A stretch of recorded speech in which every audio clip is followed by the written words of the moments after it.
everyone. Had Mubot talking in the class. How's everyone doing? Who all is here right now in the chat? Make sure we got the top chat going. We'll throw out some points. Mubot's awake. He's everywhere apparently. But if you're in the chat, feel free to say hey. We've got the activity open, but we're going to start it up here in just a second. So let's check it out. Hey, KP, good to see you here. Let's go and start the activity. And let's put a note right here. Hey, we got Sierra McBride, is it? Yeah, Sierra McBride. Good to see you, Sierra. Let's go right here. I only saw the last name right there for a second. I was like, let me see. I'm getting everything situated. And let's start multiple regression activity right here. There we go. Let's start this up. Something I want to point out right here is I was actually working with some of the models and doing this for 475. So check out 475 office hours today. And I made some interactive plots right here. It's kind of cool for simple regressions. Can I zoom in on this? Oh, here we go. So we made interactive plots with the models and the predicted and the different models. Pretty fun stuff, but we'll clear this out for now. And we'll go back to plots. So there's the 320 version of it. So we get to do some really cool stuff, especially in the upper level classes. So what's the deal with multiple regression? With multiple regression, we have what's. Multiple regression means what? Who in the chat for 100 points knows what multiple regression means? We're using a data set right now called the launch data set for a product launch. This means we have 652 products with them being marketed in 2013, forever ago now, it seems 9 years ago. We want to predict the sales of the products over the first few months in the profit column. So we got a twiddle dot. Twiddle dot means all the variables, good stuff. And multiple regression means we're using multiple x's. So we could use all of them. Twiddle dot is all the x's. So we could use just a few x's or all the x's. It all depends. So we're going to look at here. This have to focus more on the mechanics of R. Good stuff. Let's load the launch data set. Launch data set is now loaded in. And you can see it up here in the global environment. And always take a look. Lots of x variables. Lots of x variables right here. All these different x variables are going to be different products and how much they were selling. And then we have there the profit of all the different variables, of all the different, of all the variables, of all the products put together. Profit and x's right here. So with this, let's take a look at the first question. Let us make the problem somewhat simpler by restricting to only 9 predictors. These right here. Run the following regression command to only get these ones right here. And I think that's correct. It says to run the following x1, x2, x3, x4, x5. Oh, it is. It is. My brain is not working. It's commented out. I thought it said 6. I saw the 6 right here. So when you look at this, if we look at the PL, we're basically taking a subset right here of just the column space. So that's the column space right here. And if you look at your new data set, you only have those variables in here because column 13 is x12. The first column is the y column. And then we go up to column 6, which is x5 because 1 through 6, 1, 2, 3, 4, 5, 6. And we're taking these columns right here. We're taking all the rows from the launch data set, storing it into the object PL, which is making a new data frame for us. So just make sure you know what your code is doing. Also know that things like spaces are read as nothing inside of R. So it just reads through that. So we have our new data set right here. Good stuff. Yep. I think that's it for that. Run the following. Good. Next. Make the scatter plot matrix. Now, this is going to be a kind of large graphic. It's going to be interesting right here. What's really nice about a scatter plot matrix, and I'm decreasing font size so we can see it pretty easily here. This is with the pairs function right here. The pairs function is going to show you each combination. Now, you can take with the pairs function and just do all the pairwise combination of each of your variables in the data set and just run it with the data frame. It'll probably actually run properly with this, and that's a lot of matrices. Now, the reason this did run properly, and so KP right there, great answers, it ran properly because profit was in the first column. So it does it by orders of columns unless you specify with our classic format of y tilde x comma data equals. And KP, what variables am I including by doing the twiddle dot right there? So if you look at this code, it says pairs y twiddle dot. So how many of my x's are included when I do twiddle dot? How many of the x's that I have in the data frame, which you see right here? If you notice the graphic is the same, all of them KP 100 points right there, exactly. So by doing twiddle dot, you're saying every single X. Now you could do it differently. You could say use X1, X2, and X3. It doesn't say to do this. I don't know X's from C's apparently.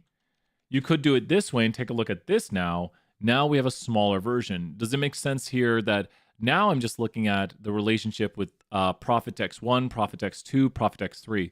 And the most important thing about this is the top what? Because we're interested in profit. So we probably want profit on the y-axis. So the most important thing, and we'll look at the big version in a moment, but the most important thing with profit on the y-axis will be the top what of this output to look at. So we put profit on the y-axis right here, which means on all instances, it's the y-axis. So that y-axis right there, this y-axis right here, this one right here, all these y-axes are profit. If you go across, that's what it means. We want the top row, so here another 100 points. Exactly. The top row is the relationship with the y on the y-axis, and then the x is across. So we're really interested in this. And what do you kind of notice right here? What do you kind of notice about this, which is a big assumption?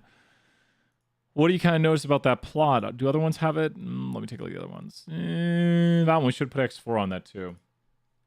What is a big thing when we do multiple linear regression? What are you kind of noticing here? It's easier to see if you look at these right here. What is there? What is there to kind of notice right there about those? We'll do question 1. And then what do you kind of notice about those?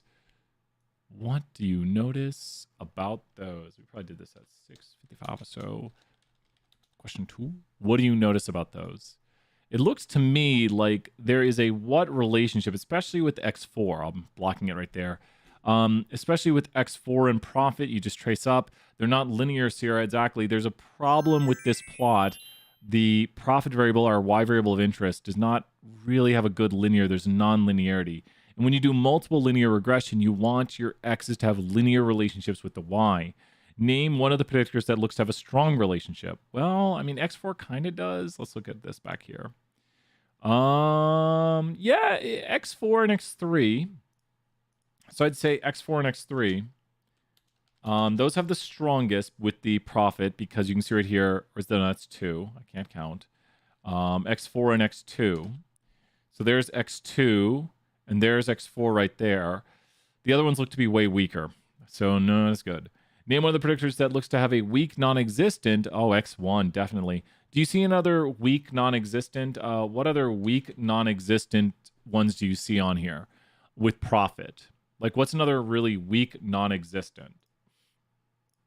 Blow it up real big here for everyone to see. What's another weak non-existent? I probably would go with what? I have a favorite one. Which other one looks... I picked X1 to start because it looks just random scatter. And then we said 2 was strong and 4 was strong and 3 would be strong also. 3 is pretty good if you look at it. There's other ones that have kind of meh, but I'd go with another one as probably one of my weaker non-existent ones. Which one would you pick as like the next weakest? Because 1 is a big standout. That's just nonsense. That's just random.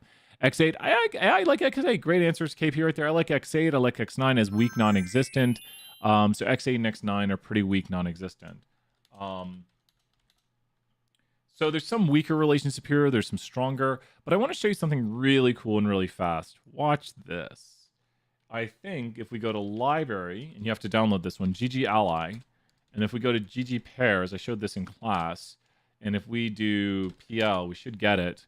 You can actually get a better visualization that shows you the correlation right here. So it should make it. It's going to be a big graphic. But you can actually see the correlations right there. And now I wish it put it on the top row.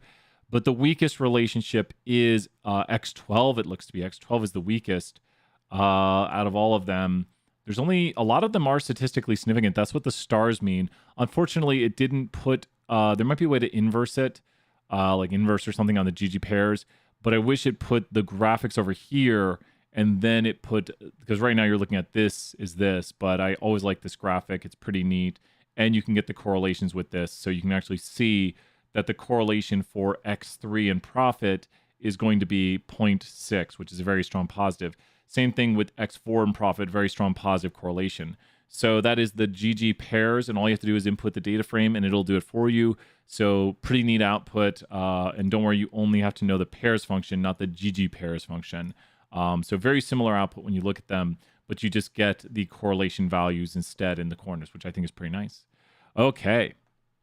So name two of the predictors that appear to have a fairly strong association with each other. So now it wants the predictors that are associated. So if we look at the X's, two of the X's that have a fairly strong association, oh, I see it. Which two of these X's look to be very strongly associated? I see two that look to be very strongly associated, X what and X what. And probably looking at the pairs function would show us it too. But which two would you say are very strongly associated? The predictors, the X's, are very strongly associated. Name two of the predictors, the X's, that are fairly strongly associated.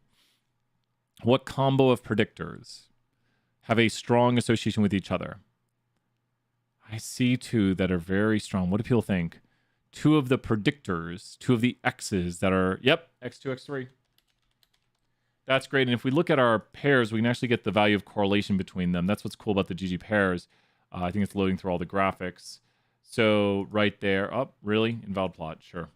Oh, that's awesome. Oh, there we go. X2 and X3 have a correlation of this, so that is one of the strongest. And it also plots it a little bit nicer in my book, but that's the X2, X3 combo right here. It's almost as strong as some of our others, so that's a pretty strong combination. The other ones are not as strong. Name two predictors that appear to have a fairly strong... Wait, oh, we just did that. Oh, nonlinear. Sorry, I missed the nonlinear one. The nonlinear relationship, I think we saw a few that had nonlinear. So the nonlinear are definitely X2 and X3 right here. No, X3 is linear, X4 is not linear. So X2 and X4 are not linear. X3 is also a fairly strong. And is this making sense right here, KP, that we're just zooming in on this portion for a second right here, that X2 with X4 is pretty non-linear. So there is a pretty big non-linear relationship right here between profit and X2, shown by this. Awesome, KP. And then also X4 has a non-linear, kind of levels off. But these are all pretty strong right here. They actually show some sort of relationship. And that's why we listed them here under the strong relationship portion. So good stuff. Well, now we're going to start fitting some models to this. So let's take a new note right here and go to question 3. And thank you so much, KP, for being here. Good practice. All the points in the chat. Let's go right here, take a note, and start taking a look at the next question. Okay, zooming in here. So I believe we are fitting a regression now with all of the X's. A lot of fun right here. Let's fit a regression with all the X's using the twiddle dot, which the dot means all the X's, Y tilde X. So we're going to fit a model, and we're going to do LM, and then we're going to do Y tilde X, but it's all the X's, double twiddle right there. And then we'll do data equals product launch right there. So Y variable, all the X's, and then the data is the data frame. And it worked. So run the check regression. Now, I want to point something out. If you are doing this on your own, you might actually look at the summary first. Check regression sees if there's violations of conditions. So we've made a multiple regression model here with a bunch of X variables in it. We're now asking, is this model a reasonable reflection of reality? So you always think, why am I running this code? Well, I'm asking, should I be using this model? Have I violated assumptions? Like, is there problems with linearity? Which maybe there is. And let's put on the extra equals true on this. Let's take a look. First off, how many issues are there? Take a second. How many tests did we fail? Oh my gosh. How many tests did we fail? Okay. How many tests did we fail? And for summary, that'll give you the coefficients in the model. So this is for checking assumptions. So you will use summary in the assignment. We did some assignment today. So we actually fail 8 tests. Every time there's a low p-value on here, we fail the linearity here. We fail the linearity here. We fail, we fail, we fail, we fail, we fail, and we fail. When the p-value on the check regression is below 0.05, it means there's a violation of that assumption. Good work, KP, right there. And so this is on the no, this is the practice. This is the good time to be like, oh yeah, check regression. On the check regression, we're checking a condition. If the p-value is below 0.05, we fail. So we did fail the normality of residuals, and that's the following graphic. That doesn't look too bad. It follows the red line decently.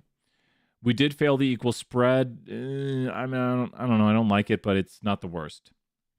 Linearity looks to have problems all across. This means you didn't have enough duplicate values in your x's to run it. It's just that the test didn't run. It doesn't mean you fail. We might have failed, but I don't know. It's kind of iffy. The model doesn't look too horrible. We can look at each individual x, which is what these are for right here. I did the extra equals true. That's going to have us look at each individual x. You have to hit enter for the code to continue. And these look pretty good. They look kind of random, so that's good. I don't see problems there. Little bit of non-linearity here because the model goes below. So that's a bit of an issue with X4. I'm worried about X4. X4 problem with it a little bit. Yeah, X4, I only really saw one problem-ish. You want them to look like good residual plots, which are just randomness. This regression's kind of like, it's okay. It's not the end of the world. So we failed 8 tests. We had a lot of linearity failures. We had problems with equal spread. We had problems with normality. Overall, it's not that horrible. There's an odd-looking diagonal line in the residuals plot. This is an artifact of the fact that there is a hard minimum value of profit. Oh, yeah. That is talking about this right here. It's talking about that line right there. So all that right there, that is because you can't go below this, so it's kind of like across it in the residual plot. The p-value for the linearity test for the model is not available since the two... Exactly. Good stuff. Because you don't have enough replicates. Does the assumption appear to be visually met?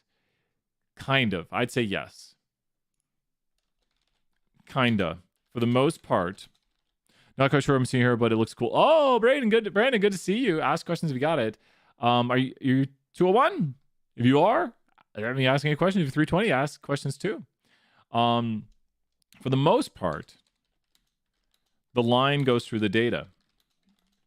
This is actually the QQ straight enough, no outliers of 201, because we're asking, does that line go through the data? This line right here is the linearity. For the most part, it cuts through that. For the most part. So is the linearity met visually? Kinda, for the most part. The equal spread test is failed, and that's what we see right here with the p-value. P-value is in 201 also. The p-value right here is below 0.05, so it is failed. That's a fact. Is the equal spread passed? Well, it's kind of even throughout. We'll draw it visually right here so you can see. What we're asking with the equal spread is we're asking for this plot, is it about the same thickness? In 201, this is known as the plot doesn't thicken. And I would say kind of, it's not horrible. It's not great. I'm not loving it. It's not McDonald's. Ba-da-ba-ba-ba. Not loving it. Kinda. It's one of those things where I'm like, I don't like it, but maybe. So I'd say here, it's okay. I don't love it. So these things are not black and white. We can't just be like, it's this or this. We're like, we'll let it do it. It's okay. We'll let it go on. The normality test actually is funny enough.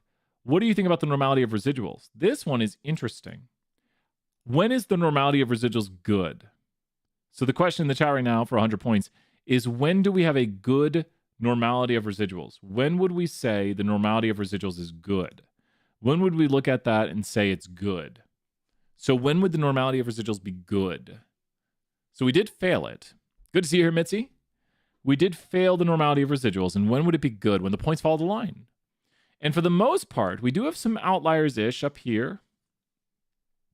If I'm going to grade this, I'm grading this a B+. I mean, I was happy to get some B pluses in the class.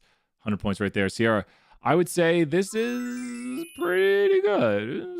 It's got a little bit of problems. This is the one I'm most happy with. Does that make sense, Sierra, to say, like, I am most happy with the normality of residuals. It did fail the test, but they're not horrible. There's a few extreme high outliers, residuals that are higher than we would have expected given the normal model. And there's a little bit of problem on the low side, less of a big problem, but things that escape the bounds of normality. And this is a QQ plot or normal probability plot from Stat 201.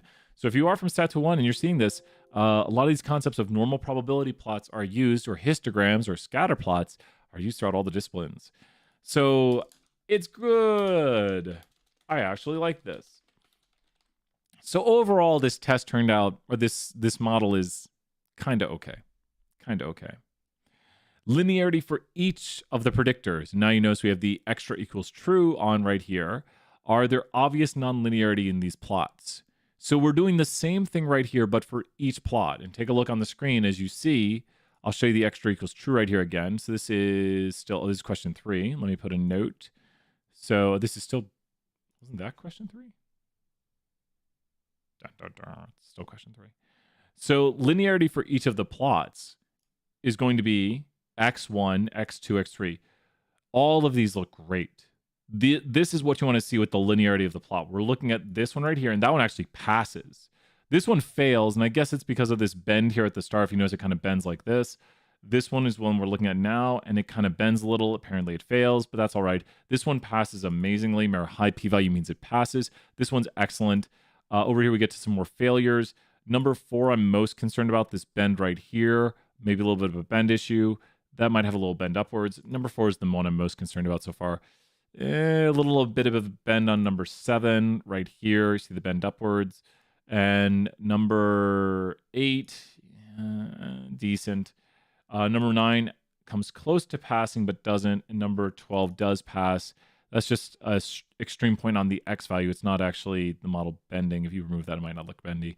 So overall, X4 and X7 have problems. I would say right here, X4 and X7 show the biggest problems of non-linearity. The ones that pass are X1, X3, and X12. We don't even have to look at those plots. The only plots we have to look at, technically speaking, are the ones where we fail the condition, and those are p-values below 0.05, so that's a bit of an issue. Okay, it looks reasonable. Yeah, it was all right. Yeah, like I said, it's okay. So now that we have a reasonable reflection of reality, not the perfect, because all models are wrong, now that we have a reasonable reflection of reality, let's go ahead and look at the summary of it. Yeah, I might have looked at the summary first. You never know. The summary is going to give us the coefficients for the model. So with the coefficients of the model, the first question is the model itself statistically significant? Where is the p-value for the model? On what line of this? The bottom, the second from the bottom. The p-value for the model is where? Where is the overall significance, like how well my full model does? What line of code has the p-value for the model? Great job, KP, right there. What line of code has the p-value for the overall model? The bottom, Brendan, great work right there. Yes, 100 points. The very bottom of it is the p-value for the overall model. Maybe that's not giving out points. The p-value for the whole model is at the very bottom, and this is very statistically significant. That means that the model itself reduces the error, like all the variables working together on a team are reducing the sums of squared error. Does that make sense? Like every variable together on this team is reducing the sums of squared error. So overall, the model is statistically significant. Quote the p-value. P-value is like, if it wants me to quote it,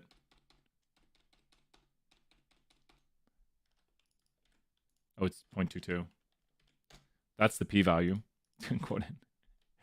And we'll just say yes. It's ridiculously statistically significant. That's actually what R puts in when the p-value is so small. It just puts in like it's so tiny. I can maybe find it out better. Yeah, it's infinitesimally small.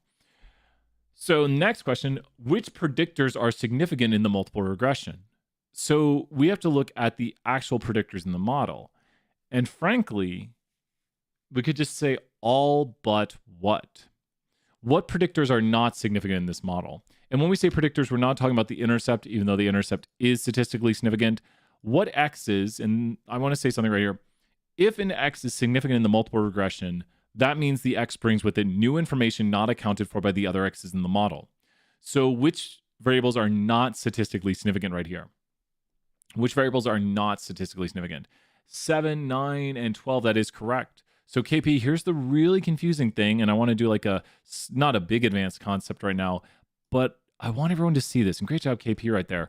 Watch this. So let's say X7, 9, and 12 are the only ones not. Well, watch this. You ready?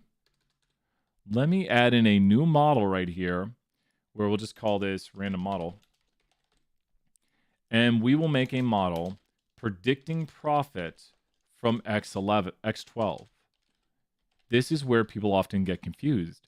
Do you think the p-value will be high or low here? Remember, the p-value for X12 was our highest p-value. So do you think the p-value right here, we're getting new wires this week, so fingers crossed everything works. Do you think the p-value here will be high or low for this model?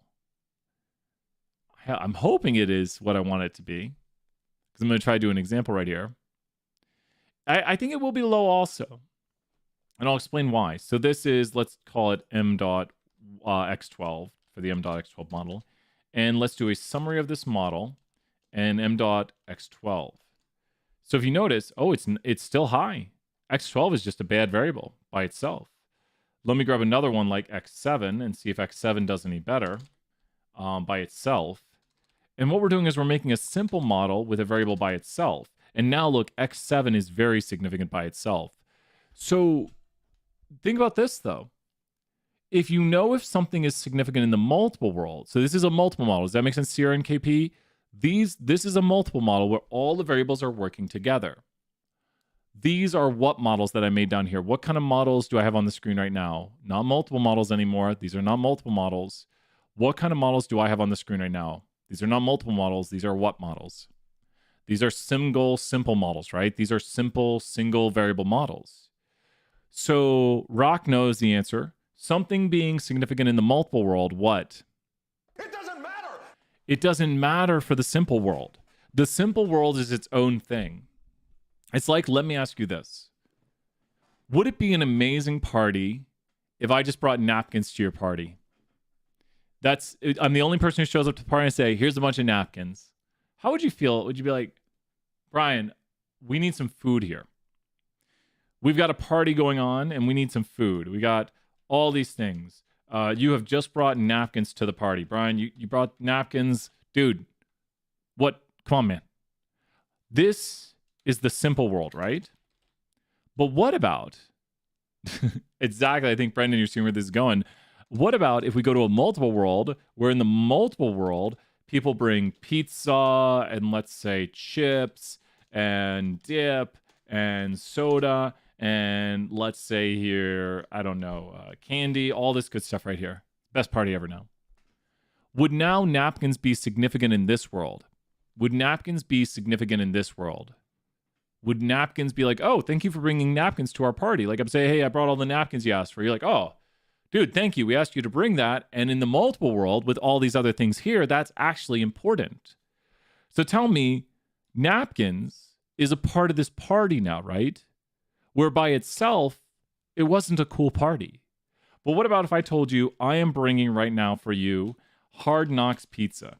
Has anyone ever had Hard Knocks pizza? If you haven't had Hard Knocks pizza, go ahead and try it. But this is all we're bringing to the party. I just walk in and I say, hey, everybody, I brought 10 Hard Knocks pizzas for class. There's 40 of us. We got 10 Hard Knocks pizzas. How you'd be like, oh, dude, that's awesome. This is a cool single variable model. Yeah, just one variable. It's Hard Knocks pizza.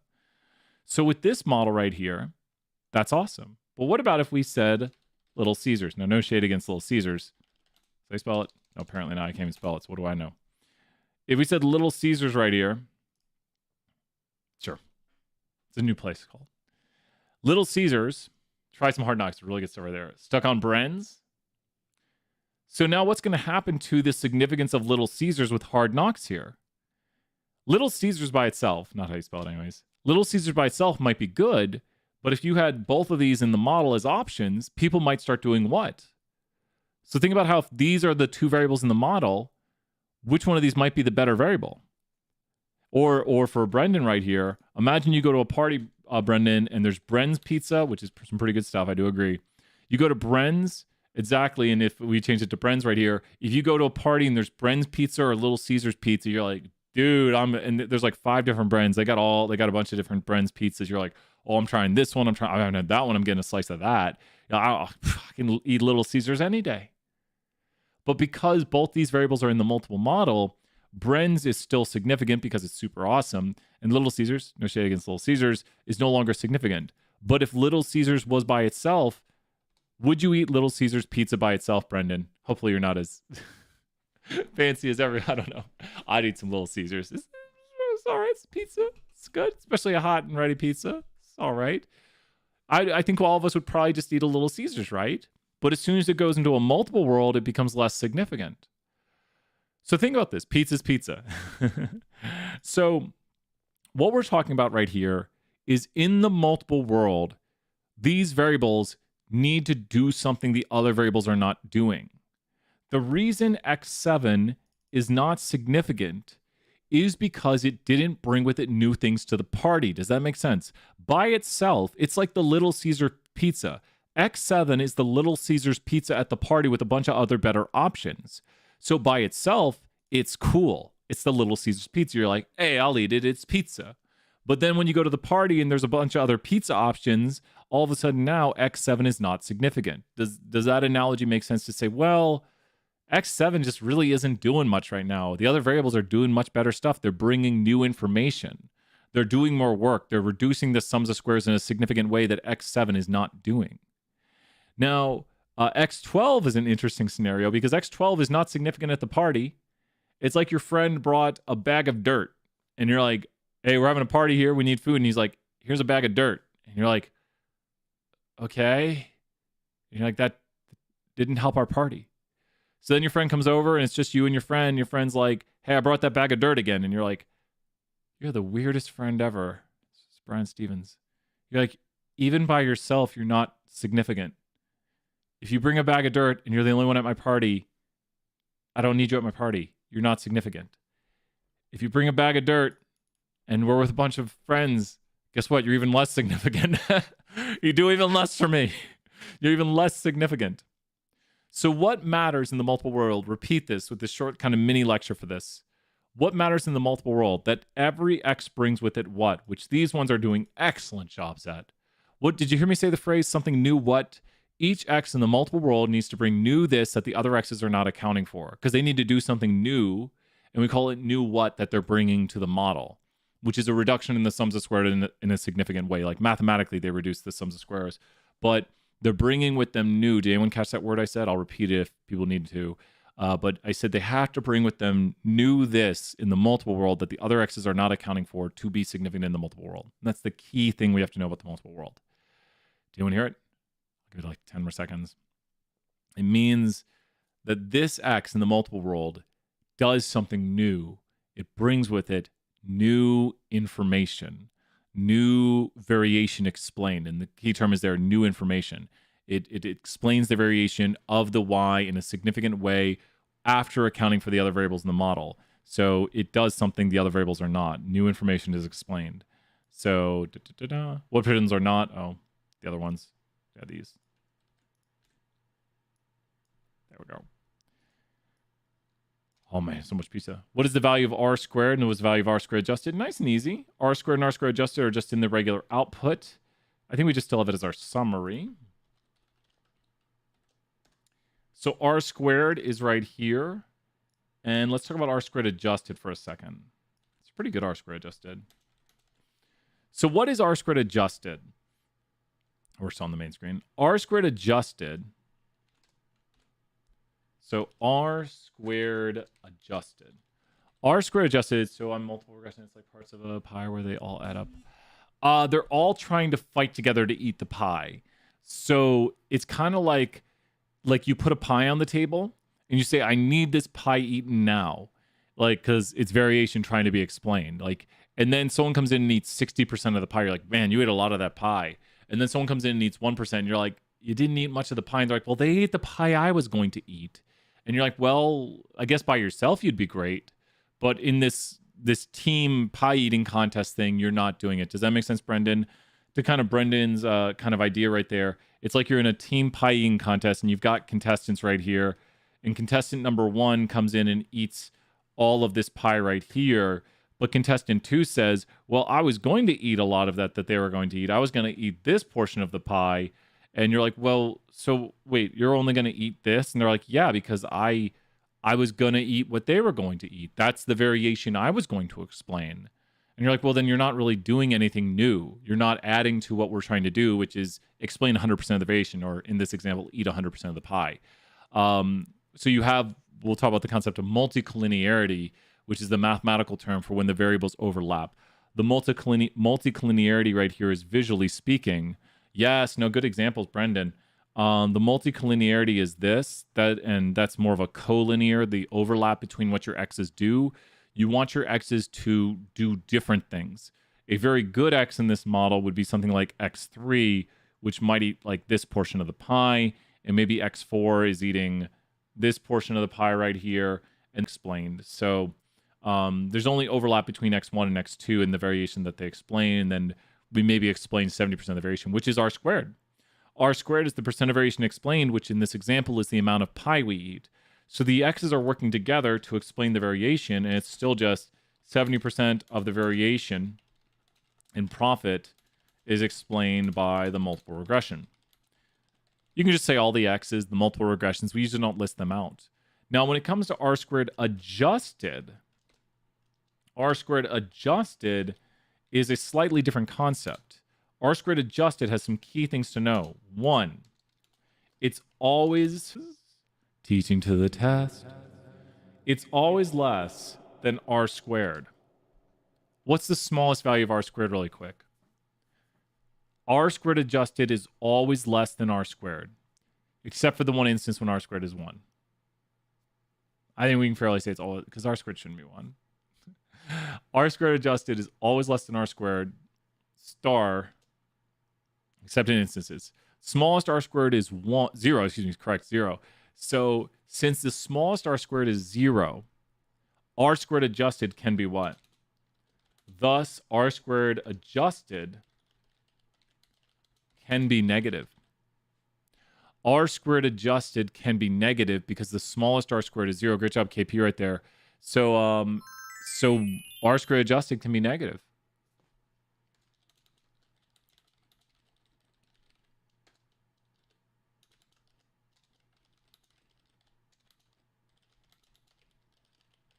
This is the biggest thing right here. We use r squared adjusted to fairly compare models of different sizes. So when you have two, so since r squared adjusted can be negative, I'll show you really quickly right here. Watch this. I'll make a r squared adjusted negative model very quickly, just to show right here. Like if I were to go here and go to y and do 1 to 100, and then go x1 random normal numbers, 100 random normal numbers. There we go. So these are going to be a bunch of x's right here.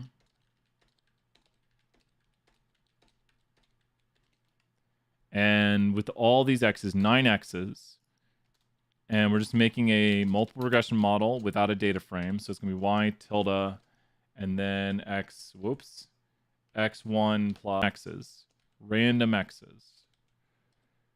And so every time I add an x, what will go up, generally speaking? Every time I add an x, what generally goes up?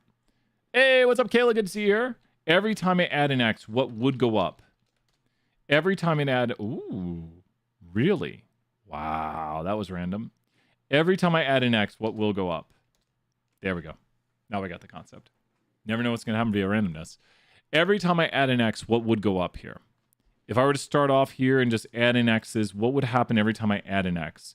What will go up as I add x's? If I add x's right here, what will go up? Key concept to know: what will go up as I add x's. Because x's like to explain, so what will go up as I add x's, r squared will go up. RMSE will generally go down. Good answer right there, Kaylin, everybody. R squared will go up because what do x's do? X's explain, and r squared is the amount of variation we explain.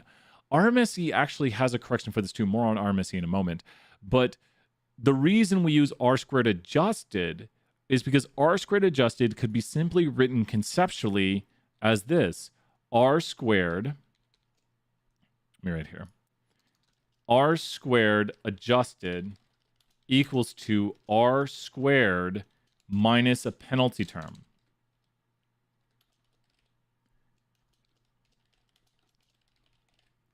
So r squared adjusted is simply R squared and a penalty on it. And the penalty is based on what? What do you think the penalty on the R squared adjusted is? It's probably based on what? What do you think would be a good way to penalty term on it? We don't have to worry about all the mathematics we disconnect. It's simply R squared with a penalty term, and it's based on how many variables. So what models will get a bigger penalty? Models with what? What models will get a bigger penalty? So think about this. If the penalty term, which we're going to subtract from the R squared, so R squared adjusted is simply R squared minus a penalty. It's more X's, right? So if you put more X's into a model, you're going to penalize it more. So it's kind of like if you put X's into the model, you want them to really help. So the reason we have R squared adjusted is models with more variables have an unfair advantage. Models with more variables will always have a higher what? Given they're the same variables. Models with more variables, really we're just taking tons of disconnects. I am getting new wires this weekend. We're going to rewire everything. So very sorry. This didn't happen until later in the day. I do not know why it happens, but we're trying new wires on it. I ordered some new wires. Models with more variables will always have a higher R squared. That is a fact. But then we could fairly compare them by looking at their whats. Models with more variables will always have a higher R squared. Models with more variables will always have a higher R squared because X is explained. Like as I add X's to this model, it'll get a higher R squared because I'm adding X's which explain. So as I add X's, the R squared goes up. So more X's is more explained, higher R squared percent of variation explained. But here's the thing. How could I then fairly compare two models? I could fairly compare models by looking at their what instead, because I know the model with more variables always has a better R squared. So how could I fairly compare them? How could I adjust this to fairly compare them? How could I be like, there's got to be a fairer way to look at this. There's got to be a fair comparison of R squareds. And think about what the word means here when we say we're doing this to it. Well, not the same. So they can have different amount of variables. I probably need to do what? Yes, we'll look at the adjusted R squared. So the R squared adjusted, it's adjusted to fairly compare models because R squared is always going to go towards, is that making sense? I think Kayla and Sarah see, and Brendan, do you see too, that we call it R squared adjusted because it's adjusted for models to be equally compared. We're like, we'll penalize you. You've got more variables. You've got an advantage. We're going to take a penalty off of you. And so now everyone's fair and even right here. Yeah, that's the answer. It's called R squared adjusted because it's adjusting the R squared to fairly compare models higher R squared. Yeah, when you see, you're like, oh, that's why it's called R squared adjusted for the amount of variables in the model. There's strange concepts here. Like, wait a minute, R squared adjusted. Great job. All right, everyone, great work. I will say this. The hardest things to do when teaching online is when no one's here. I love teaching. I love interaction. Kayla, what is the typical, not just Kayla. What is the typical size of the residual of this model on the screen? Or did I overwrite my model? Right now with the model on the screen right here, I'm here for Brandon. Let's throw 1,000 points for Brandon. I think you're 201, right? Brandon, thank you so much. Brandon, 1,000 points for that moral support right there. I appreciate it so much. What is the typical size of the residual for the model? No, you got this. You got this. I think you know this. You got this, Kayla. I got faith in you. Typical size of the residual for the model currently on the screen. We'll bring up our previous model. Typical size of the residual for the model currently on the screen is what? I bet you got it. Yeah, Brendan, great work, Brendan, right there. Yes, that is correct. It is the RMSE. This is the typical miss the model makes. So on average, and you can just write, the typical size of the residual for the model is this. It's the RMSE, and that's the value right here. You just quote that one value. That's our model typically misses. It does have corrections for models of larger size. It has a penalty term in it too. For our question, it would be this. It does include a penalty term on it too. So it is adjusted. You don't have to do like an RMSE adjusted. RMSE adjusts itself. It controls for models of different size. Such that models with more variables don't always have lower RMSEs. Good stuff right there. Obtain a 95% confidence interval for X1. Now be careful. confidence intervals for coefficients are found with what code? So take a note on this if you don't have it. I missed question 4. What am I gonna? How would we get? So question 4. How would we get confidence intervals for coefficients? Confidence intervals for coefficients are found with what code? Oftentimes there's confusion between these two codes, so take a note on this if you don't have it. We'll wait for someone to take a shot at it. There we go, confint. And then take a look at your output. You are correct, Kayla. That's it. And remember, it says a confidence interval, 95% confidence interval for X1. And those are ridiculous decimals. But we would say, and this goes to 201, I am 95% confident the true coefficient of X1 is contained in the interval. Let me just say that. I'm not gonna say that. They're very small decimals. The interval is completely positive, so that means X1 is what? So review of midterm, it's completely positive, so X1 as a variable in the model, since 0 is not contained in the estimate of the coefficient for the model, which means we don't think it has this relationship. Wait, there we go, that relationship. So since 0 is not contained in the interval, which I'm just kind of adding on a little bit here. Since 0 is not contained as a possible estimate of the coefficient, we do know at least, and we saw it in the output, it's not flat, which means it is what? So we do not think the coefficient is 0, which means it is this, because we don't think it has a flat relationship. So we do believe the relationship, or with that is enough evidence to say that it is, and there's the answer what it is. It is not due to random chance, yep, which is statistically significant. It is statistically significant. So, yep. So we're going to say, and we're not testing linearity here or anything like that. We're just talking about this variable brings with it new information. These are the coefficient estimates to say that these variables are bringing with them new information to the model. This is how X1 explains profit. It has some coefficient contained in here, like mathematically speaking, X1 would kind of explain profit with these values, like a coefficient that helps increase or decrease, not cause and effect though. This presence of correlation among predictors means that there is redundant, not new information floating around. So when two predictors are correlated, the standard errors of these coefficients are inflated, more on that in a second, relative to the case of blah, blah, blah. This is a big concept right here. We're going to do another mini lecture right here because this is a big concept. Question number 6 is actually on what is called multicollinearity. So what we're going to write here is a code called variance inflation factor. Variance inflation factor tells you where the overlaps are. And funny enough, there actually isn't much overlap. Imagine I were to ask you this. If I were to ask you, how tall are you? And you were to give me, let's say we ask people their height weight combos. You want to answer these questions. And people give me their heights. And heights of 72, 75, 68, 64, 59. There we go. And now we get weight. And then we have people put in their weights right here.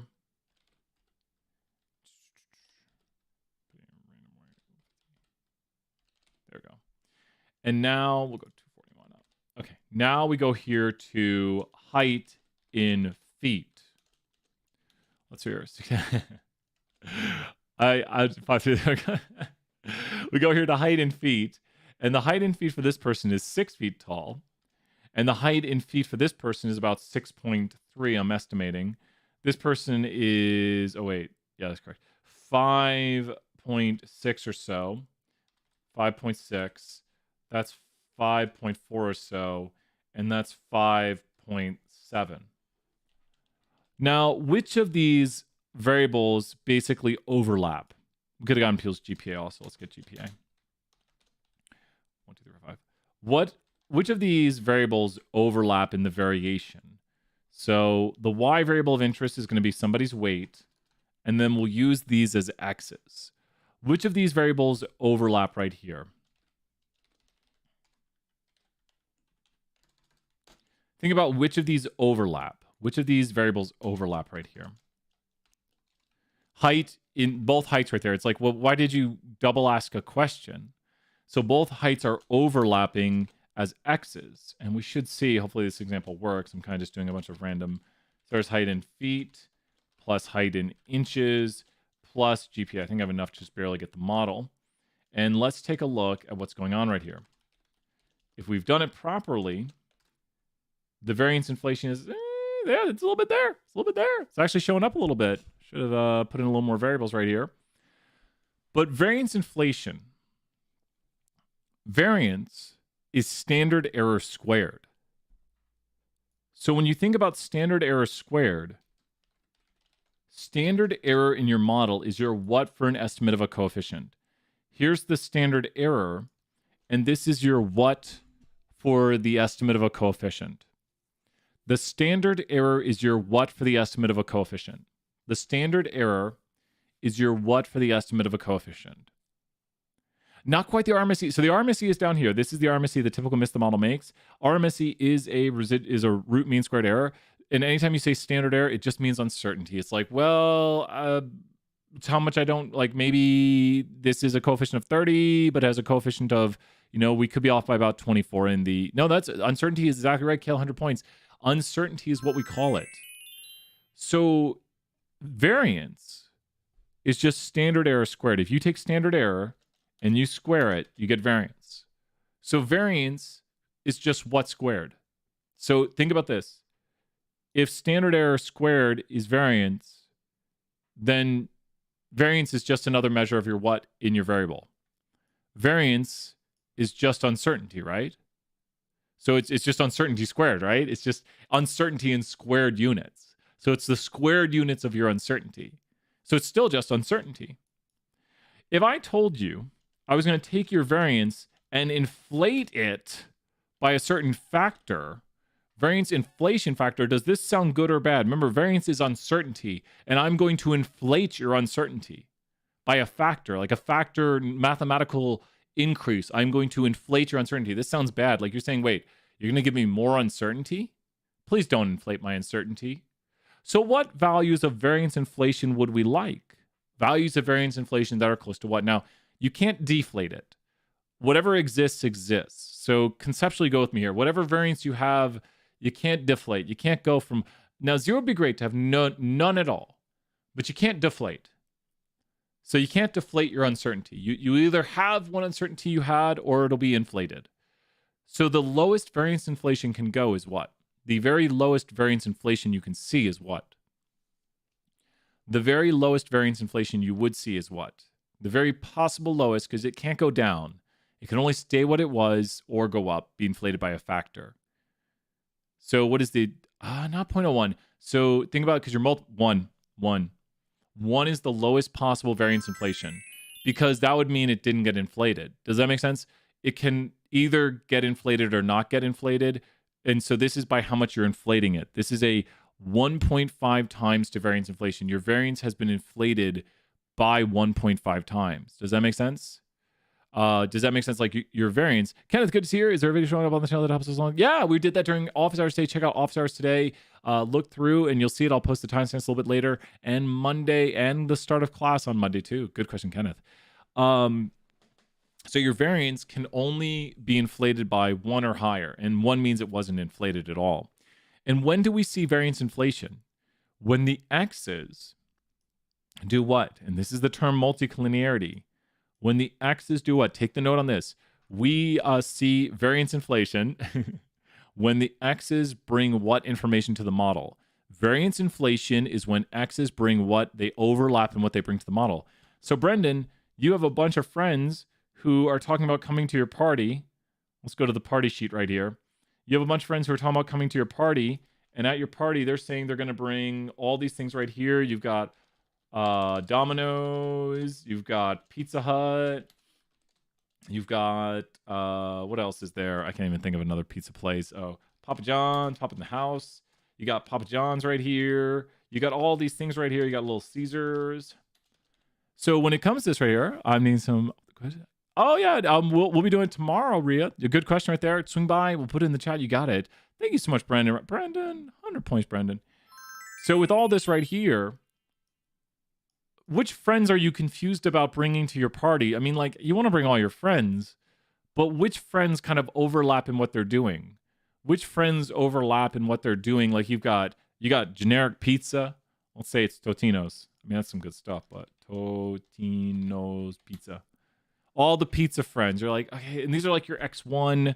These are your friends right here. They're the X variables because we're friends with our models. X1, X2, X3, X4, X5, X6, X7, X8. So when you look at this right here, there's too much pizza at this party. So then your model is like, I don't know who to bring. Now, pizza's good. We like pizza. Pizza by itself is awesome in the simple world, but your model has a lot of multicollinearity.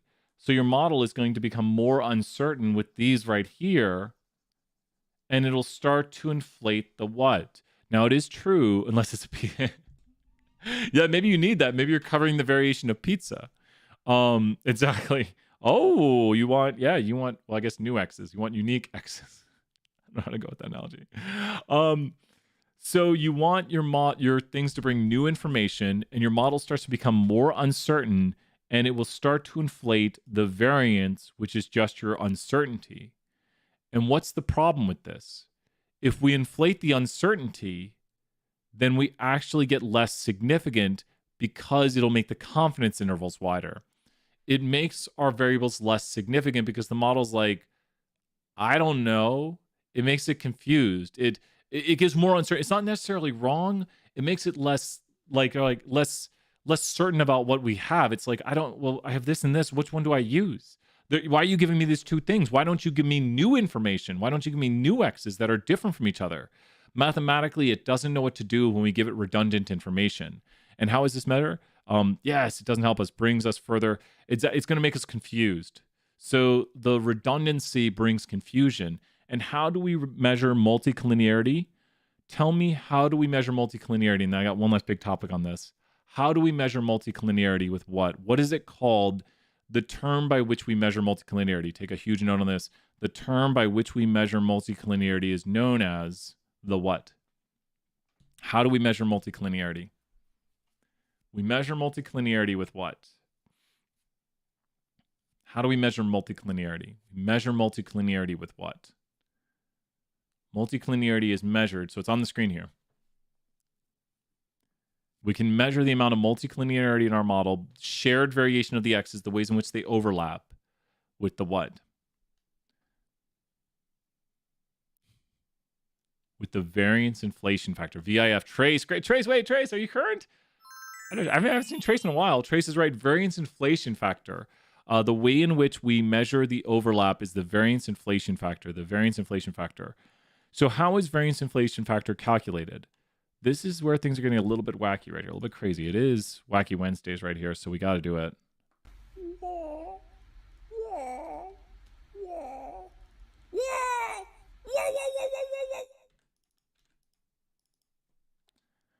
Take a look at this model on the screen. This model right here is my x1 variable with what? My x variable is being what right here? So I've written it this way just for purposes, and I'll revert it back. But I'm going to talk about the concept of r squared sub I now. Sorry for a new r squared again. But this right here is an x model where my y is my x variable, where my x is being explained by my x's. Does that make sense? So this model is a mathematical model where the x variable is being explained by the x's. Does that make sense? Who follows with that? The x is being explained by the x's. Do we want a high r squared here?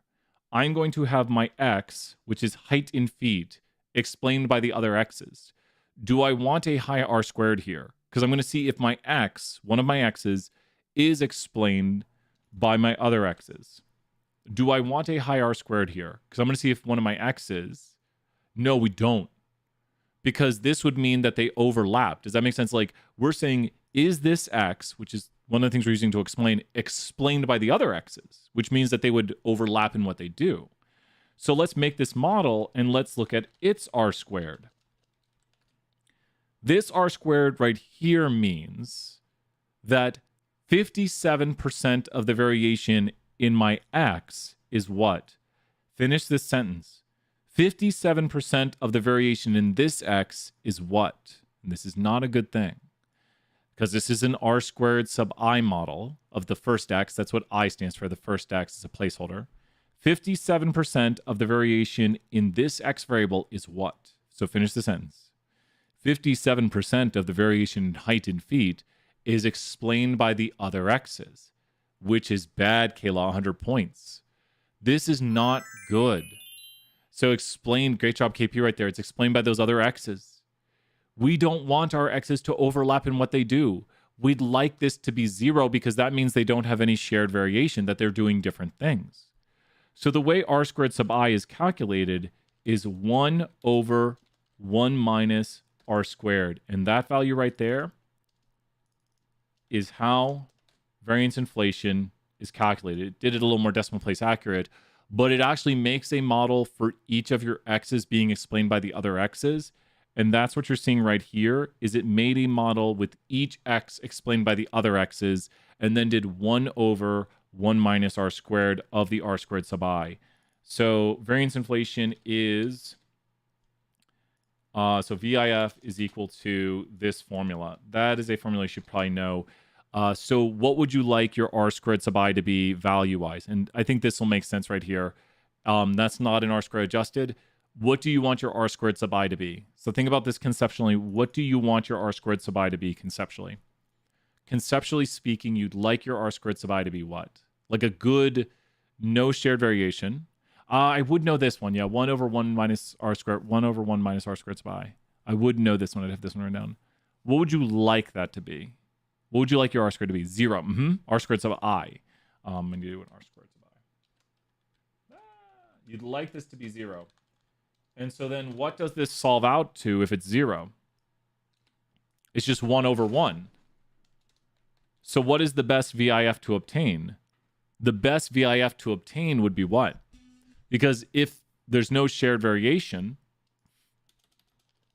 when it's 0, so now it's 1. So the best you can do is they don't overlap. Does that make sense? This is the instance when there's no shared variation and it brings completely unique new information. There's no variance inflation then.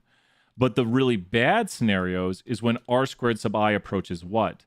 The really bad scenarios is when r squared sub I approaches what? So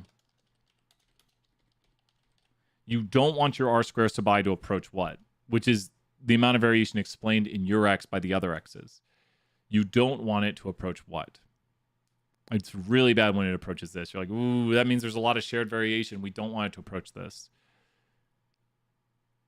So what do you not want your... not 10. Because what can r squared go to? So this is just an r squared. You're on the right track. I think you got it right, Caleb. Remember, r squared can only go to this value. Well, r squared can only go up to 1, right? Great job, Sierra, right there. R squared can only go to 1. So it would be incalculable at this point, but if you had something like this right here, you'd get that, which it's just a big number. So when your r squared sub I, which is the shared variation, is very high, you have more uncertainty. Does that make sense? Like, so like 100% or just, I think you're on the right track with that. So it's, you do not want, you have the best comments, Kayla. Steal the daughter one will live in infamy. I told Chelsea about that and she was cracking up. The daughter sneeze comment. I quote 132. I can't remember. I was telling her how people know their quotes. I'm like, people know their quotes and remember them. But you do not want your r squared sub I to be high. Quote 112. There it is. And so you do not want that to be high because it's shared variation. So r squared sub I is the amount of shared variation. Bye, Gayla. Go cook. Don't worry about it. This is recorded, so don't worry. And then last but not least, I want to say this.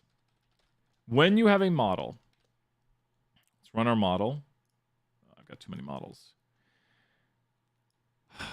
Sigh. If you have a model right here, how do you know if r squared sub I is high? This is a teaching to the test moment. We can know if r squared sub I is high with the following. Here is how to do it. It'd actually be quick for me just to make the model again.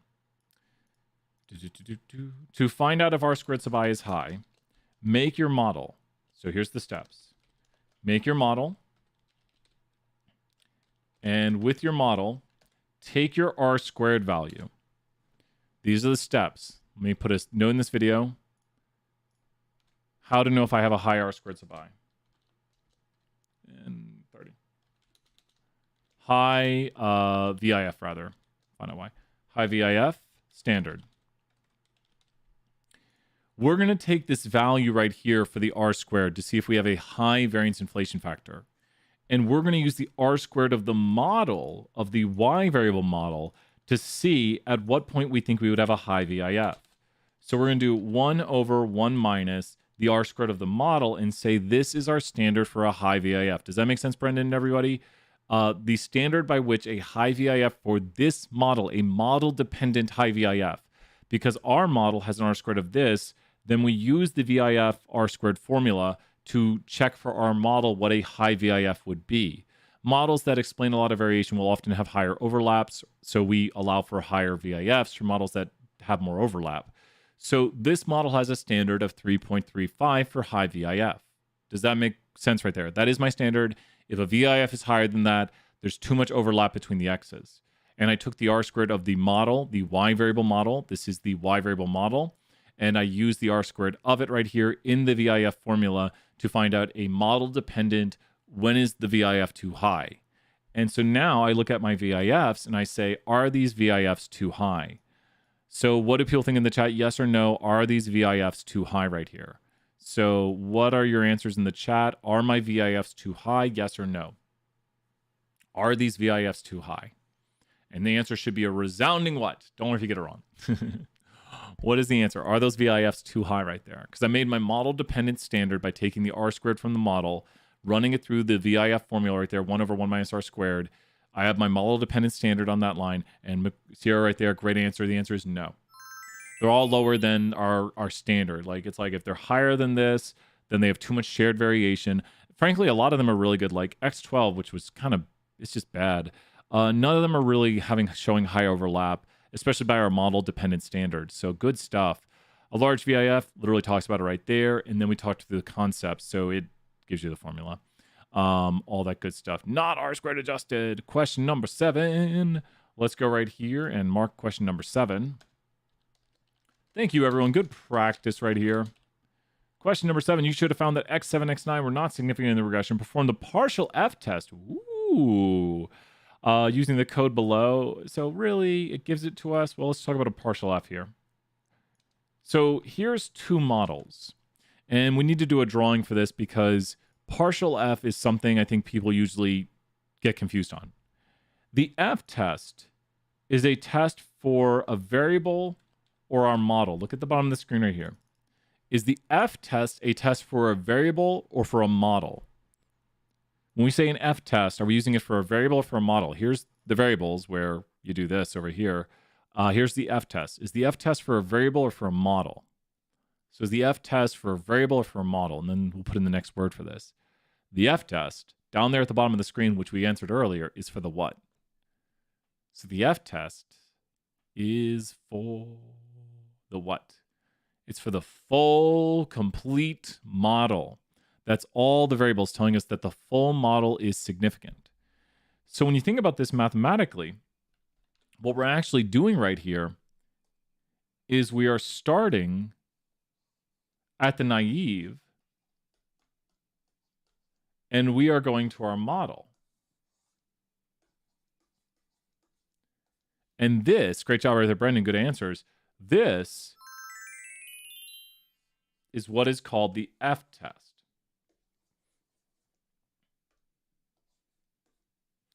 But what about if I didn't go from the naive to my model? Instead, I pick 2 points and I go, let's say, from a smaller model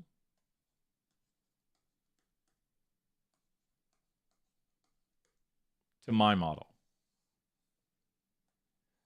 So now over here, I'm doing what is called a what F test. So I'm not going the full scale from the naive. How would you describe? I'm going what of that scale? Like think about what the terms mean right here.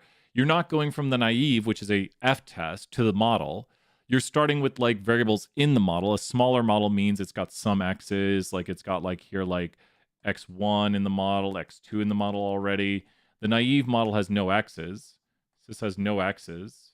The naive model is the no x model, and then your model has like all the x's. So it might have like x1, x2, x3, x4. So we'd call this a partial. It's a partial f. So this is why it's called partial f, is because you're going part of the scale right here. You're not going the full f test. The f test is from, does your model explain significant variation from the naive? That's an f test. A partial f test is, let's start with variables in the model, and then let's see if your model explains new information. Does that make sense, Brendan, right here? So when we're doing a partial f test, we are comparing two models of different size, kind of a smaller model versus a bigger model. Now, technically, an f test compares a naive model to your model, the naive model being the no x model to your model. So it's always two model comparisons, but the partial f is defined as you're starting with variables in your model, and then you're doing a comparison right here. So that's what you see the code making right here. The code is making for us a model. Where'd it go? The code is making for us a simple model with less variables in it. Not quite over. So we're seeing if the X7, X9, and X12 are doing something new. Kind of, you're right. I like that. It's kind of like, did they overlap? Did they do anything new? Because if they overlap, then we won't see significance. So right here, we can see this p-value. Do the variables x7, 9, and 12, are they statistically significant? And the way to read this output is, if the p-value here is low, the bigger model brings with it more new information. So what are your thoughts on this? If the p-value here is low, then the variables in the bigger model bring with them new information. It's like the new model brings new statistically significant information, because we're saying like, okay, we have this and we have this. Is the amount of new variables statistically significant in the explanation that it brings? None of these variables were significant, but together as a team, comparing these models, do they bring with them new information as a team? They've teamed up. Might throw X12 out of the mix. As a team up, do they bring with them new information? And the answer is most definitely they do. Going from the simple model with less variables in it to the bigger model with all the variables in it, there is new information explained. Exactly. So that's what the statistical significance here means, is that, well, even though, you know, these variables were not significant, they are bringing with them new information. The partial F test shows we shouldn't remove them because they bring with them new information. And that's the p-value right there saying that we should go with the bigger model. Kind of counterintuitive. Predictions times. Question 8. I know some people were emailing about this. So here we go with question 8, making predictions. Really good one right here. Let's do question 8. So make predictions is involved in the process, creating a data frame. The names of the columns need to be the same exactly. Let's make predictions for profit where each X variables is its median and another one for its mean. Run the summary. Okay.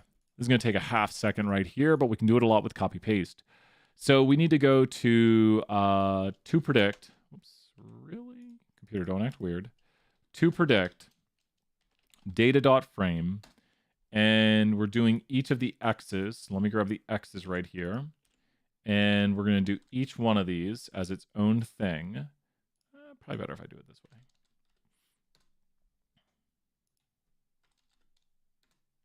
There we go. Just working away right here. And there we go. Takes more time to write it out. Does the question give it? Oh, it's going to use only those? Oh. Well, that's a lot longer if we do it that way. Do it this way. Coding is your friend, and so we are going to use coding to our advantage right here to get these values. So rather than going through and finding the mean and median for each one, let's go here and say in this data frame, x1 equals median of product launch x1. And let's confirm the value on the bottom of the screen. And notice that right there is that value. So rather than going through and finding all those values, did I grab the full thing? I didn't.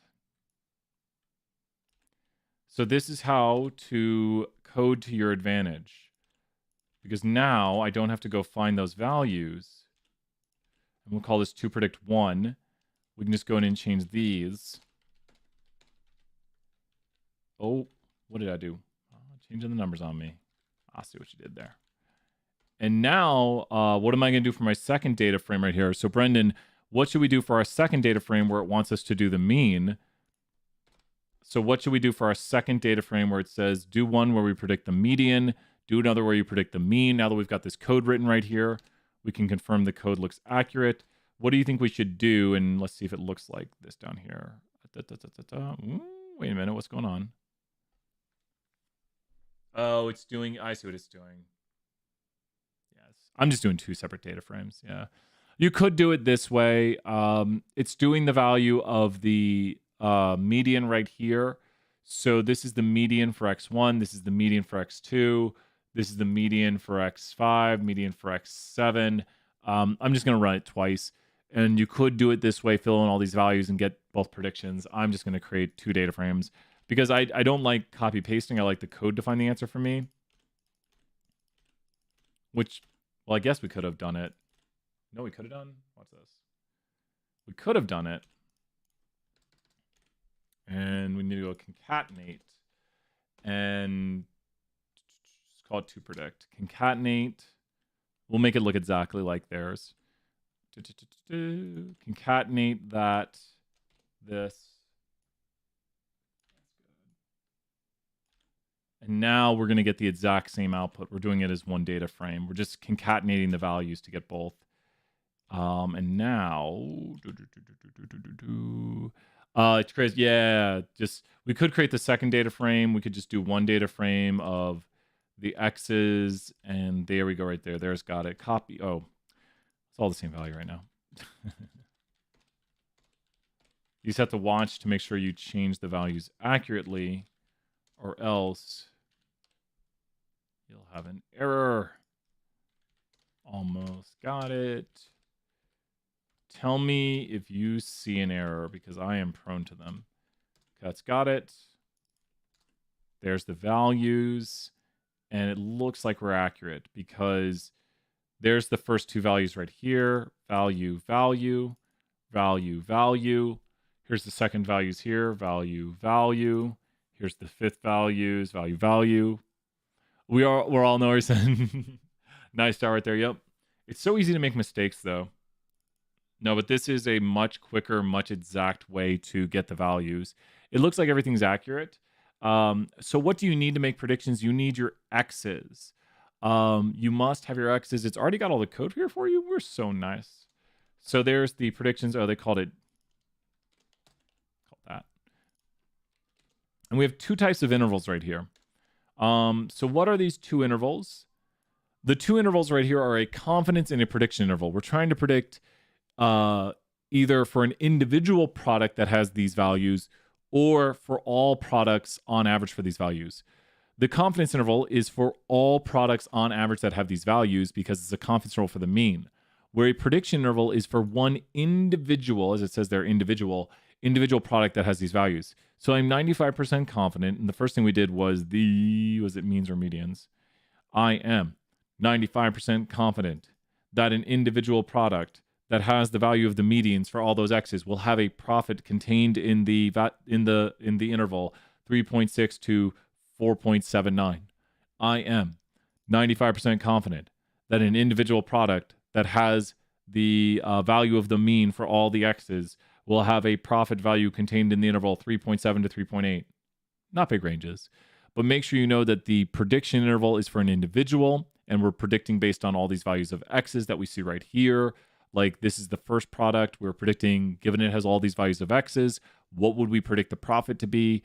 The predicted value is the same regardless if we do different types of confidence intervals. It's just that the confidence interval for the mean is tighter, but do remember that's for, if we were to say on average for all products that have values of the, I think that one's the mean. Brendan, that does it. That is the end right here. I think that's got it. Be sure to specify if you want a confidence interval for the average value y. There we go. And I think that's done it. Any other last questions? Confidence intervals are smaller ranges. Correct. Confidence intervals for the mean are always smaller. And if we make a simple model, we can see this. Like here, I'll go weight, horsepower, LM weight horsepower data equals empty cars. A confidence interval for the mean is always smaller, and you can't visualize those models really well, unfortunately. But here is a confidence interval for the mean, which is always smaller than the confidence interval or prediction interval, prediction interval for the individual. So this would be the prediction for an individual car that has a horsepower of 150. That's the prediction interval for an individual car. And then this darker line right here is the confidence interval for the mean. And that's the difference we're seeing between the codes over here, different models, but concept remains that confidence interval for the mean is the tighter one. And that's for all on average, where the prediction interval is for one individual car. We would predict the weight of a car with 150 horsepower would have a 94% confidence that we believe the weight would be contained between the interval here to here, whatever that is, like 1.3 to 4.2, versus for all cars that have a horsepower of 150, I'm 95% confident the average for all the cars' weight would be contained in the interval 2.7 to 3. I'm just kind of estimating that range. If all predictors are set to their medians, what would be the predicted value for probably rounded 2 decimals? So I don't want to say, but if they're set to their medians, so Robbie, does this make sense? The answer is kind of on the screen. So if all predictors are set to their medians, I won't say the answer, but I want you to take a look at the output and see if you can get it. I'll let someone put it in the chat if they want. But if all predictors are set to their medians, that is it making sense right here? But so if you look at what I coded right here, I coded a data frame which the first values are all the medians, and then the second values are all the means. I keep asking questions. And so then the red value, this is a different model, but I can't visualize the other model, unfortunately. The red line right here is the fitted model. It's the predictions. So when you see fit over there, anything that says fit, this is a totally different model, but if it says fit, it's the red line. So the fit right here is actually the same for both things. It's just different prediction intervals right here, or confidence versus prediction. This is when everything is set to its median. So the fit is the red line. It's a different model, but when you see fit, the predictions come from the model. So the fit right here is the red line for the other model. And so these are the medians. Like when we use the median values is the first thing we're using right here. The second thing right here is the mean prediction when everything is set to the mean in a confidence interval. Is this making sense, Robbie and Brendan? I think people see it. I kind of sharing the answer, by saying when we use the median, this is the prediction from the model where everything's set to the median. Because if we have everything set to the median, you got it. Great job, Robbie. Excellent work. 100 points. Yep. That's a tough question. And understanding, like, the code looks like a lot till you realize it's a lot of copy paste. Like, it might look complicated to write that. I mean, you could look up the values or, do the median of everything. But I think it's easier to just copy paste it and be like, let me not look up the values. Let me just, have it solve the answers for me. But yeah, so it's just a data frame of all the X's. And if you take a look at what this looks like, it is literally just a data frame of all the X's from to predict data frame. It's all the X's. And so the first row is the mean value, median value. And then the second row is all the mean values. So yeah, that's got it. Well, we're going to head off. I'm going to grab some dinner. Great work, everybody. Good multiple regression thing. Got a lot to cover tomorrow. Swing by for class. Until then, I'll see you right later. Bye for now. Bye.